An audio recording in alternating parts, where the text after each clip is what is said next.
Assalamualaikum warahmatullahi wabarakatuh. Perkenalkan, nama saya Emia Maulidia dari semester 3A.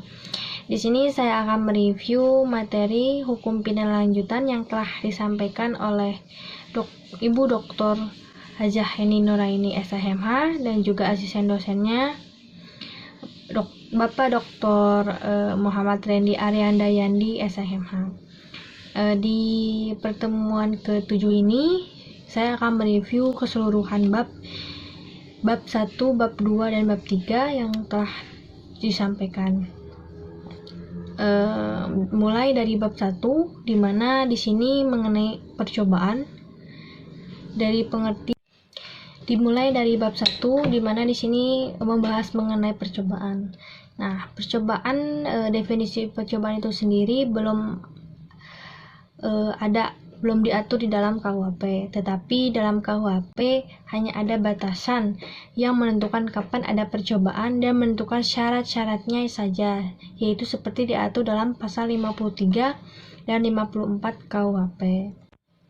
Berdasarkan kedua pasal tersebut, maka yang dapat dikenakan sanksi pidana untuk tindak pidana percobaan adalah hanya untuk tindak pidana yang berupa kejahatan yang diatur dalam buku 2 KUHP saja, sedangkan untuk pelanggaran yang diatur dalam buku 3 tidak dapat dikenakan sanksi pidana.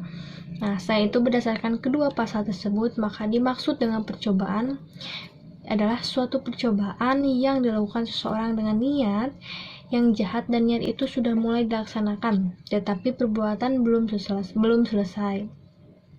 Tidak selesainya perbuatan tersebut bukan karena kehendak dari pelaku. Contohnya ada sifat percobaan di mana 1. Sebagai dasar alasan memperluas dapat dipidana orang, yaitu seorang dapat dikenakan sanksi pidana apabila sudah memenuhi unsur pasal 53. Yang kedua, sebagai dasar atau alasan memperluas dapat dipidana perbuatan, yaitu bahwa tindak pidana percobaan merupakan suatu tindak pidana yang bulat dan lengkap.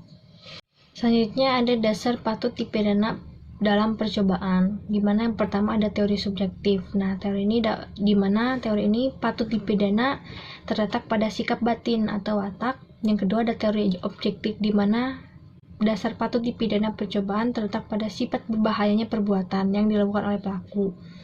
Nah, dari teori objektif ini dibagi menjadi dua, ada objektif formil, ada objektif material, di mana formil ini perbuatan itu dianggap berbahaya terhadap tata hukum. Yang kedua, objektif material, yaitu menganggap perbuatan itu dianggap berbahaya terhadap kepentingan atau benda hukum.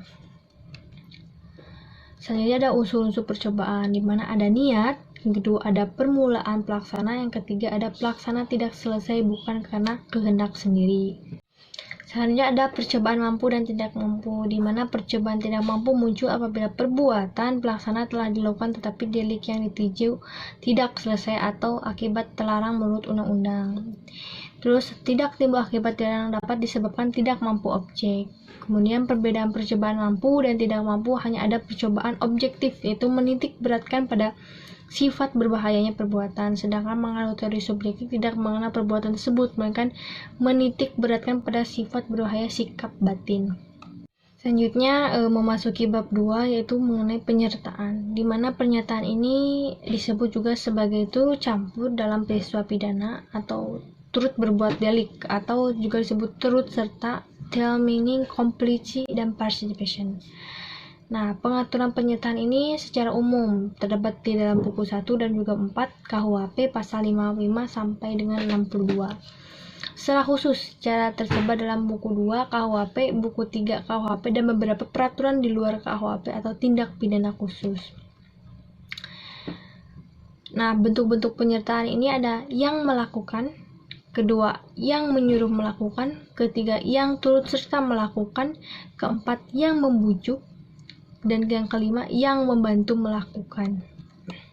Selanjutnya memasuki bab 3, di mana di sini kita menjelaskan mengenai perbarengan atau gabungan tindak pidana, di mana Ibu sedikit mengulas mengenai pengertian perbarengan. Dalam KUHP tidak ditemukan definisi, tetapi dari rumusan pasal dapat disimpulkan. Pertama, seseorang dengan satu perbuatan mengakibatkan beberapa pidana dilanggar, atau seseorang dengan beberapa perbuatan mengakibatkan beberapa aturan di pidana dilanggar.